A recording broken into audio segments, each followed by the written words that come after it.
आज के इस वीडियो में हम बात करने वाले हैं अनुदेशक साथियों से इच्छा मित्र साथियों के मानदेय से जुड़ी एक नई और बड़ी अपडेट निकल के आ रही है जो कि विक्रम सिंह के द्वारा दी गई है। क्या कुछ कहा गया, आप लोग इसे जरूर सुने। 2,500 वाले कितना काम करते हैं और 90,000 वाले कितना काम कर, इसकी ना इसकी चैलेंज लगाओ, इसके लिए दावा करो कि हम देखिए कितना काम करते हैं। इसके लिए दावा नहीं कर पाओगे। अभी परसों दैनिक जागरण समूह के द्वारा इस देश के प्रतिष्ठित समाचार पत्र दैनिक जागरण के द्वारा हम लोगों को सम्मानित किया गया है। गोरखपुर के 3 अनुदेशकों को सम्मानित किया गया है।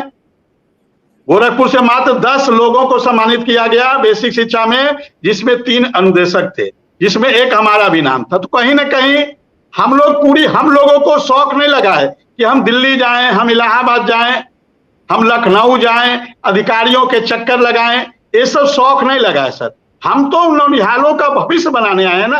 ये तो सरकार मजबूर करती है। आप जो खुद तय किए हो, हम हाथी घोड़ा चांद सितारे नहीं मांग रहे हैं। हम चांद पे जाने की बात नहीं कर रहे हैं कि हमको भी चंद्रयान 4 जब जाएगा हमको भी उसके साथ भेज देना। हम उसकी बात नहीं कर रहे। हम तो बात उसकी कर रहे हैं जो आपने तय किया है। आपने यदि 24,000 न्यूनतम तय किया है तो आप वही दो ना।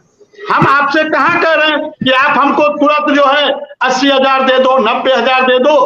आप तो अभी जो तय किए हो न्यूनतम मानदेय या वेतन 24,000, वो हमको दे दो पहले।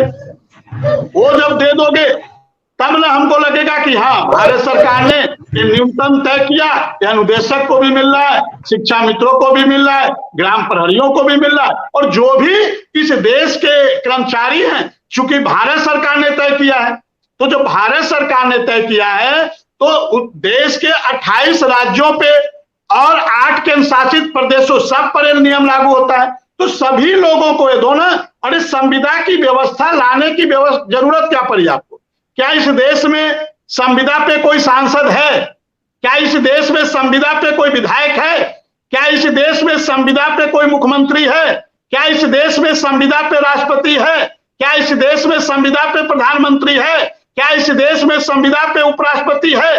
तो जब इस देश में संविदा पे राष्ट्रपति नहीं है, संविदा पे उपराष्ट्रपति नहीं है, संविदा पे प्रधानमंत्री नहीं है, संविदा पे सांसद नहीं है, संविदा पे विधायक नहीं है, तो संविदा पे इस देश के कर्मचारियों को क्यों रखा गया? यदि आपको संविदा की व्यवस्था करनी है तो सबके लिए लागू करो ना। संविदा पे राष्ट्रपति भी बहाल करो कि नया लाओ। आप तो चेंजिंग करने में आपको तो महारत हासिल है। आप लाओ ना लोकसभा में बिल, कर दो संविधान परिवर्तन कि हम अब संविदा पे प्रधानमंत्री रहेंगे, संविदा पे राष्ट्रपति रहेंगे। जब हम संविदा पे रह सकते हैं तो आप क्यों नहीं संविदा पे नहीं रह सकते हो? तो एक देश में एक देश में 2 विधान क्यों चलेगा? 2 नियम क्यों चलेगा? सबके लिए आप एक समान नियम लाओ ना। जब संविधान में सबको लिए बराबर अधिकार है तो एक प्रकार का नियम लाओ ना। ये बार-बार तरह के नियम क्यों लाते हो? एक ही विद्यालय में कोई 90,000 पा रहा, कोई 10,000 पा रहा, कोई 9,000 पा रहा। क्यों ऐसी व्यवस्था क्यों? विक्रम सिंह, चलिए समय हो रहा है, जन्माष्टमी का पर्व है। सभी जी बालमुकुंद जी जल्दी बात कहिए अपनी पूरी। जब हमारे देश में एक चुनाव एक देश कराने की बात हो रही है तो हमारे देश में एक कर्मचारी एक वेतन भी होना चाहिए। ये ऐसा भी करें जी। चलिए बिल्कुल बिल्कुल ठीक है।